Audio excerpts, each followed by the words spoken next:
இப்போ இந்த 3 கிலோவாட் சிஸ்டத்தில் ஒரு யூனிட் மின்சாரத்தை உற்பத்தி பண்ணி சேர்த்து வைக்கணும்னா ஒரு 150 பிஹெச் பேட்டரி. இந்த 3 கிலோவாட் யூனிட்டில் ஒரு நாளைக்கு 12 யூனிட்டு சர்வசாதாரணமாக ப்ரொடக்ஷன் ஆகும். சில நேரங்களில் நல்லா வெயில் அடிக்கும்போது 15 யூனிட்டு ப்ரொடக்ஷன் ஆகும். அப்போ நம்ம 15 பேட்டரி வாங்கணும்னு வச்சுக்கோங்க. ஒரு 150 ஏஹெச் பேட்டரியோட விலை இன்றைக்கி 13,000லேருந்து 15,000 வரைக்கும் இருக்குது. நல்ல தரமான லாங் வேரண்டி 5 வருஷம் வேரண்டி உள்ள ஒரு பேட்டரி வாங்கினீங்கன்னா 15,000 வருதுன்னு வச்சுக்கோங்க. அப்போ 12லேருந்து 15 பேட்டரி வாங்கினா எவ்வளோ ரூபா ஆகுது பாருங்கள். கிட்டத்தட்ட 2,4 லட்ச ரூபாந்து 2,5 லட்ச ரூபா நம்ம பேட்டரிக்கு செலவு பண்ணணும்.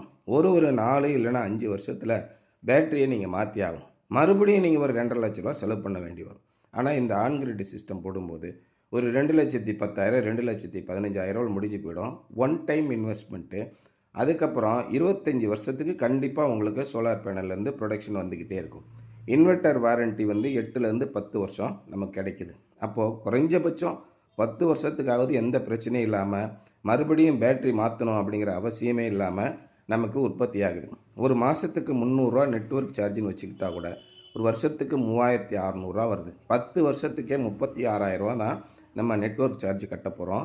ஆனால் அதனால் நமக்கு கிடைச்ச லாபம் எவ்வளோ அப்படின்னு பார்த்தீங்கன்னா, ஒரு பில்லுக்கு சாதாரணமாக 5,000 வச்சுக்கிட்டா கூட ஒரு வருஷத்துக்கு கிட்டத்தட்ட 60,000 நமக்கு மிச்சமாகுது. அப்போ 10 வருஷத்துக்கு 6 லட்ச ரூபா நமக்கு மிச்சமாகுது.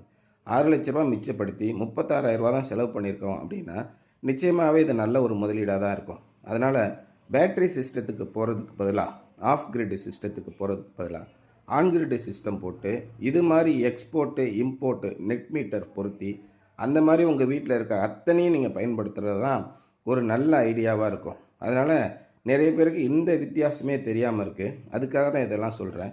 உங்கள் வீட்டுக்கு சோலார் போடணும்னு முடிவு பண்ணிட்டீங்கன்னா இது மாதிரி பைஃபேஷியல் பேனலு மானியம் வாங்கணும்னு விருப்பப்பட்டீங்கன்னா டிசிஆர் பைஃபேஷியலு.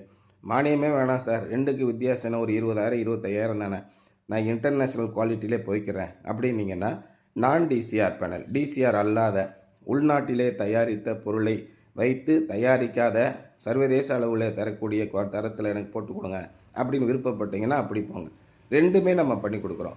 சார் எனக்கு ஃபினான்ஸ் கஷ்டமாக இருக்குது, பேங்க் லோன் ஏற்பாடு பண்ணி கொடுங்க, தாராளமாக பேங்க் லோன் ஏற்பாடு பண்ணி கொடுக்குறோம். உங்களுடைய சிபில் ஸ்கோர் 675க்கு மேலே இருந்துச்சு, ஏதாவது ஒரு இன்கம் ப்ரூஃப் இருக்குது அப்படின்னா தாராளமாக 2 நாள் அல்லது 3 நாளில் உங்களுக்கு பேங்க் லோன் கிடைக்கிது. அதுக்குரிய அப்ளிகேஷன் ப்ராசஸ், ஆன்லைன் ரிஜிஸ்ட்ரேஷன் எல்லாமே நாங்கள் பண்ணி கொடுக்குறோம். உங்களுடைய இபி சர்வீஸ் நம்பரை மட்டும் எங்களுக்கு அனுப்பி கொடுங்க. அதில் உங்களுக்கு சேங்ஷன் லோடு என்ன இருக்குது ஏது இருக்குதுன்னு பார்த்து எல்லா விதமான ஏற்பாடுகளையும் நாங்கள் பண்ணித்தரோம்.